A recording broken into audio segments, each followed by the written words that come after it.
All right, guys, we're finally getting around to doing an equipment review on this Imagine Strength Abdominal Machine.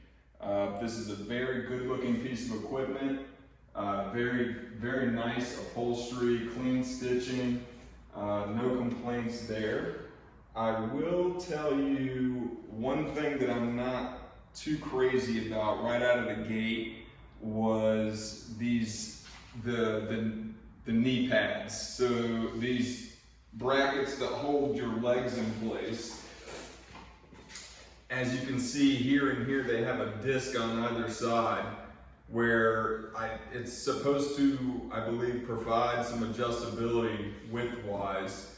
And so I think that when it came, they were mounted far apart so that you could slide the knee pads in and out, and that was very irritating. So luckily there's an adjustment that can be made. There's a set screw on all four of these rings so that you can clamp them down, and that's what I did. I basically found a width that would work for myself and anyone else that trains here on my equipment, and went ahead and clamped those down so that those couldn't slide in and out, because that was driving me crazy. You would be mid-set and your leg would be, shifting out because it's just a smooth tube that they slide on. So I'm not going to really knock that as a fault, since there is an option to clamp those down and to make them a fixed pad instead of an adjustable pad. To me, there's really no other way to do it. I don't think you could effectively exercise on this piece of equipment if you don't clamp these down. Moving down to the foot plates here, you can see that it's basically a diamond plate. It's pretty thick gauge, it's very sturdy. Another thing that I'm not too crazy about is the amount of movement that you get in the telescoping action on the knee pad. So when you slide, you have to pull this lever to release it, and then it slides back, and you telescope it up and down with this crank. And for taller people, so for myself, like I'm 6 feet tall, with it cranked all the way up, it barely clears my knees. I have a taller client, my friend Jason, and he's taller than I am, and it barely clears his knees with it cranked all the way. So if there's one complaint that I have there, is that this could raise this telescoping feature right here. You could it should go a little higher, is what I'm trying to say. In my opinion, it doesn't go quite high enough. It's not a huge deal, but it's just, I could see it being a problem for some taller people. I'm also not super crazy about how noisy this is. When you crank it back, as you can see, I can't even talk over it when I'm trying to slide this back. You have to fully release that arm to get it not to snag and make that noise. If it's the least bit engaged, very loud. So that's kind of annoying too, but again, it's intended, I guess, for that arm to be pulled all the way back, but if it's not, you get a lot of noise out of it. I've brought you in here closer on the side so that you can see the seat adjustment. So here you have the seat adjuster. It's a pull pin. It pulls out, adjusts up and down. This is all smooth and precise. There's not a lot of play in it, so it's pretty well designed. The back pad is fixed, but this is a good setup right here. This is all pretty good. The seat, it's got a little bit of play to it, not much. I'll be honest with you, when you're in the middle of your set, you do feel this moving a little bit, but it's not bad. It's not terrible, but it does have a little bit of play in it. The seat belt style that the Imagine Strength equipment uses, it's effective. Okay, there's nothing wrong with it, but it is definitely not as nice as the push button seat belts on the MedX equipment. So this flap style seat belt that comes on the Imagine Strength it gets the job done. There's nothing really wrong with it. It's just not as nice as the push button seat belts that you have on the MedX.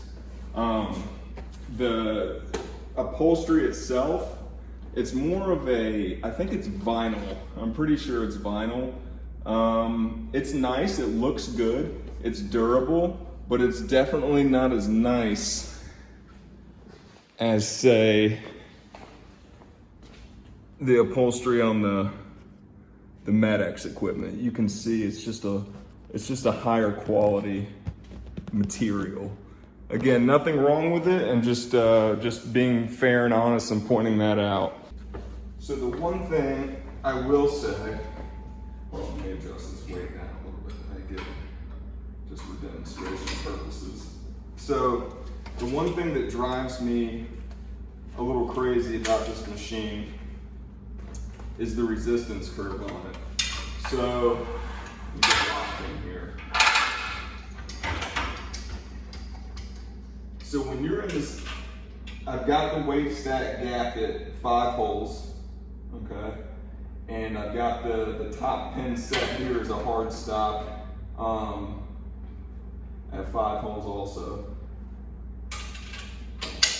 When you're sitting in this back position here, even with it gapped at 5 holes, all right, so it's not really a problem on the first repetition when you first start, but when you get to the end of the first repetition and you start to go back, what you start to realize is the majority of the resistance comes on very hard in this back portion of the motion right here. So it almost feels like you're gonna fall over backwards. When you get into the bottom, you have to be very mindful not to fall through on this machine, because it's very easy to fall through and the bottom of the weight stacks out because it sneaks up on you so fast. It's very, very awkward. And it's not just me, it's everybody else that's used this machine says the same thing. I've had to adjust the starting position, in my opinion, way too far forward just to make it comfortable enough for some people to train on it and not feel like they literally just get stuck in the bottom every time. It's just, I feel like the resistance curve it could be better. It definitely could be better. It gets the job done, it's smooth. As you can see, it's very smooth. No friction, very good as far as that goes, but just the resistance curve on it. I mean, everybody falls through on this machine. I've learned how to work around it. I'm used to it by now. I've had it for a while, but I will tell you that everybody that I train, I stand over where the camera is right now and I crouch down and I guide them with my voice and tell them as they're approaching the bottom, because everyone falls through on this piece of equipment. Everyone bottoms lets the weight stacks smack, basically. Because it's, like I said, it comes on hard in the bottom and abruptly. So I have to guide them with my voice and let them know as they're approaching the bottom. I have to stop them and tell them when it's about to touch, otherwise everybody falls through on it. So that's a drawback to it. It's not a deal breaker. It's still a very nice piece of equipment, especially for the money. You know, again, there's certain pieces on it that are,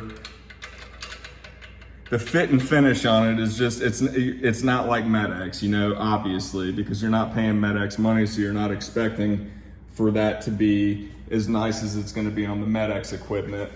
The weight stacks are good. They're, you know, they have a little bit of movement to them, like, you know, it feels a little flimsy, a little cheap. Again, it gets the job done. I'm not trying to talk shit or say anything intentionally negative. It's just the honest truth, especially on the accessory, the smaller accessory stack to the right with the smaller weight increments on it. They just have a little wiggle to them. It's just not the same quality as the secondary stacks on the MedX equipment. As you can see, like everything is nice and firm there, nice and tight. The shields, unlike the Med-X, which are made out of like plastic, or rough plastic, these are metal. They almost feel like the material that you would feel on like a filing cabinet.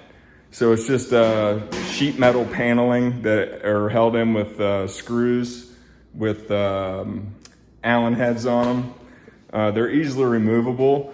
Another annoyance that you don't get on this piece of equipment, but you do get on some of the others, is this pin that you use for a hard stop in the top of the motion, so that you know where you set these to basically set your end of range of motion.